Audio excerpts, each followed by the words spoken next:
Well, let's get some more analysis then of today's news. I'm joined by Marshall Gore, chairman of the African Cup of Nations UK. Marshall, let's start first with Formula One. So Lewis Hamilton is leading again, a pole position ahead of the Malaysian Grand Prix.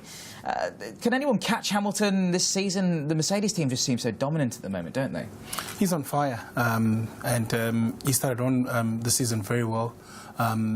Under very difficult weather conditions in Malaysia this time around, but he took pole position again, and it just looks like this season could be his. I know Vettel is there to put pressure, but Nico Rosberg, but I just think it's going to be a Hamilton season again. You can't just stop him.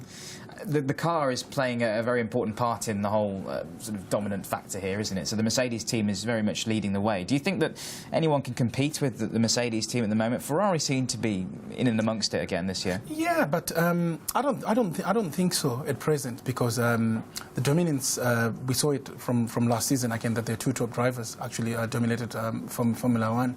So you've got to give it to Mercedes that.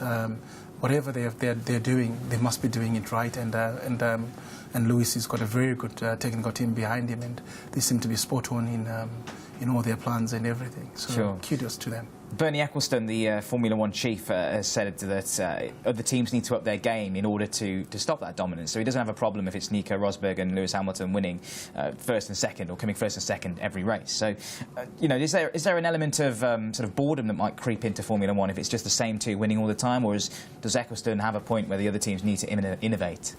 I think they need to do that, because it's an open sport which is based pretty much more on perhaps maybe on the business intelligence in the industry, coming up with a well-performing engine. I know there are a lot of stringent regulations around modifications and stuff like that, but I think everyone is operating on the same level of playing field. So you've got to give it to Mercedes that if they've got an engine that can crack it for almost 3 seasons in a row, then you've got to give it to them. Let's talk about the situation with the Russian-Montenegro match now. The goalkeeper, Igor Akinfeev, was stretchered off in the first minute, and the game had to be abandoned. What can UEFA essentially do to both sides potentially in this match? Because we saw Serbia and Albania get punished last year when there was crowd trouble at that match in the UEFA European qualifiers. So what could happen potentially to Montenegro here, maybe?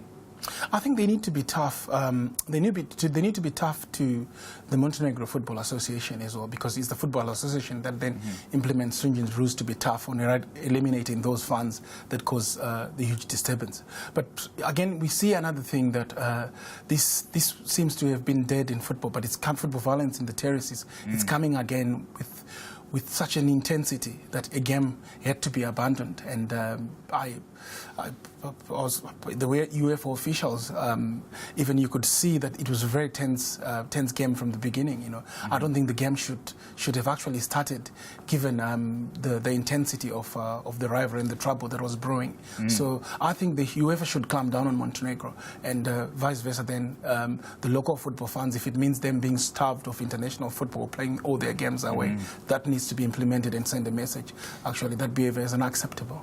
Moving on to cricket now as well, Marshall. We've got the final of the World Cup, Australia versus New Zealand. Are the two right teams playing in the final, in your opinion? You've got to give it to New Zealand.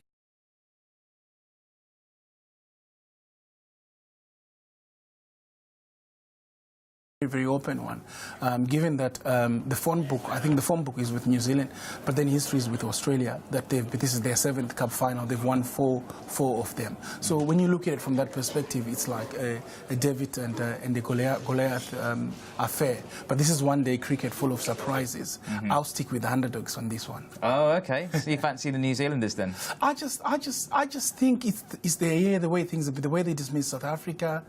You know, I just feel that confidence is growing, and we could see an upset later on today. It's great to see that the New Zealand team doing so well. They've won all their games in this tournament, and they've kind of taken people by surprise a little bit, haven't they? Especially against teams like South Africa, where you'd expect them to lose in a regular sort of season tour, wouldn't you? Yeah, but they were playing most of their games at home, obviously, which did kind of like help, but that doesn't take the momentum away from them. I think they were not top favourites going into this World Cup, but they've shown that if you believe in yourself, and if you come together and galvanize each other, support each other, as a team and as a country as well, it can take you this far, and this will be an interesting game. Marshall, we'll see whether your predictions come true. Thank you very much for